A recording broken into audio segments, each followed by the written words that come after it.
Hello friends, today let's see the poem The Proclamation by Edmund Spenser. Before going into the poem, let's see something about the famous poet Edmund Spenser. Spenser was born in the year 1552 and died in the year 1599. He was a prominent English poet. He was a famous English poet. He is famous for his epic poem, The Faerie Queene. He studied in Mercantile Grammar School. He knew many languages. He knew Latin, Hebrew, Greek, and music. He received his higher education in Cambridge University. The Faerie Queene is an allegorical poem that celebrates Queen Elizabeth and Tudor dynasty. What is allegory?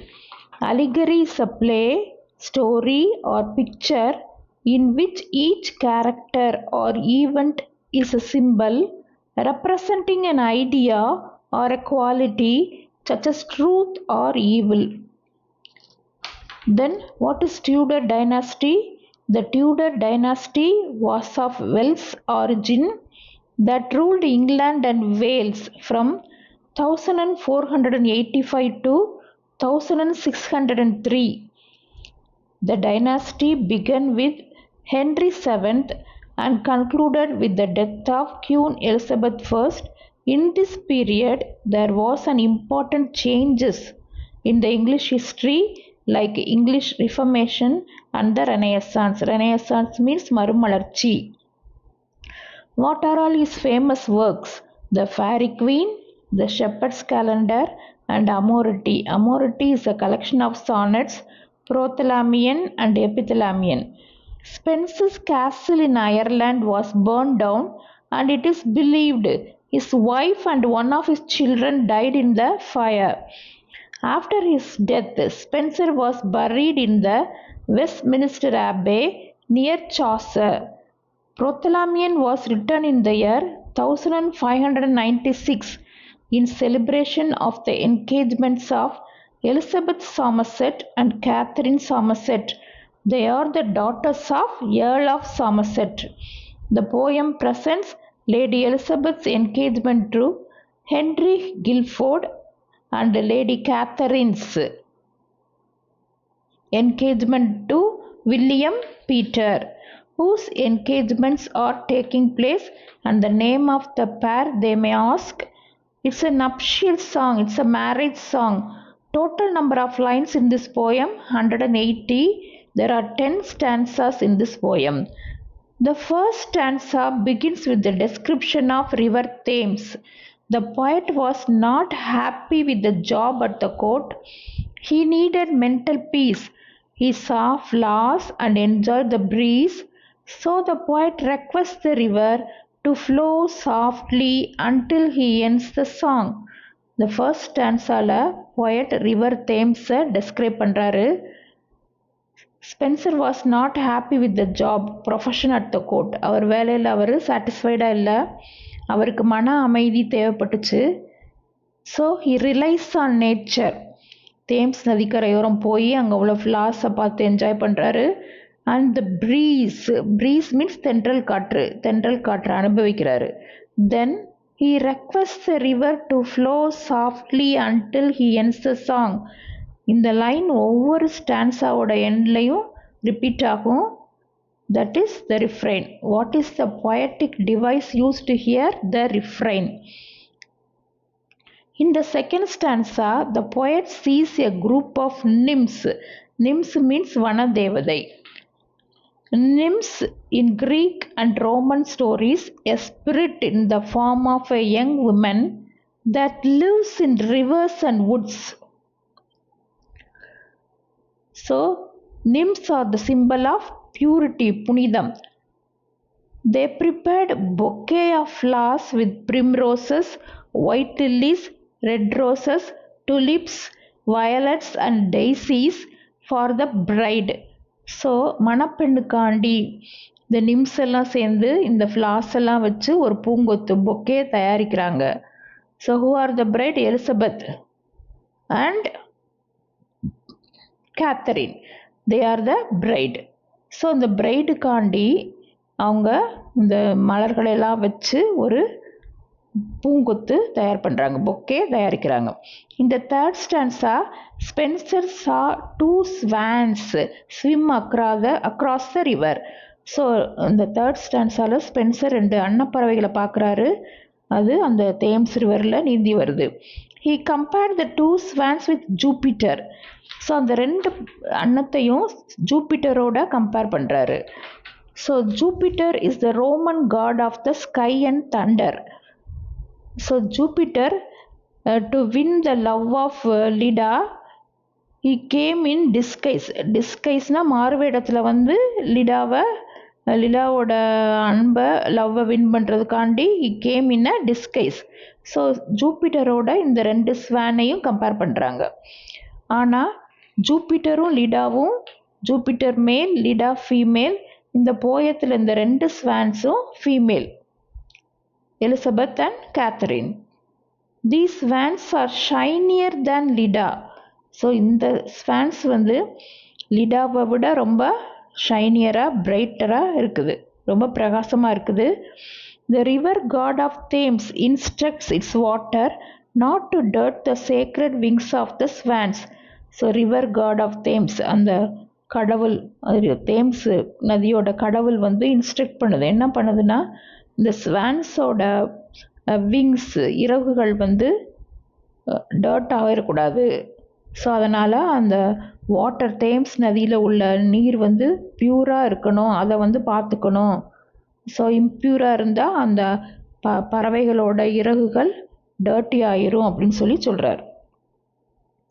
Here the swans are the symbol of chastity. Chastity means கற்பு. The feathers of the 2 swans are whiter than the snow on the top of the Mount Pindus. So Mount Pindus உச்சியில் உள்ள பனி ரொம்ப ஒயிட்டாக இருக்குது, பனிக்கட்டி நல்ல வெண்மையாக இருக்கும். ஸோ அந்த வெண்மையை விட இந்த 2 அன்னப்பறவைகளோட ரெக்கைகள் இன்னும் வெள்ளையாக இருக்குது. It is a sacred mountain abode of the muses. So Pindus is a sacred mountain. So abode of the muses. Who are the muses? Muses are the 9 goddesses who embody the arts and science. In the stanza 4, the nymphs stop collecting flowers and gaze the swans. அந்த நிம்ஸ் எல்லாம் flowers collect பண்ணுறதை நிப்பாட்டிட்டு so அந்த அன்னப்பறவைகளை பார்க்குது. ஏன்னா they are so beautiful. அவங்க அழகில் attract ஆகி அவங்க பண்ணுற வேலையை மறந்து அந்த ஸ்வான்ஸையே பார்த்துட்ருக்காங்க.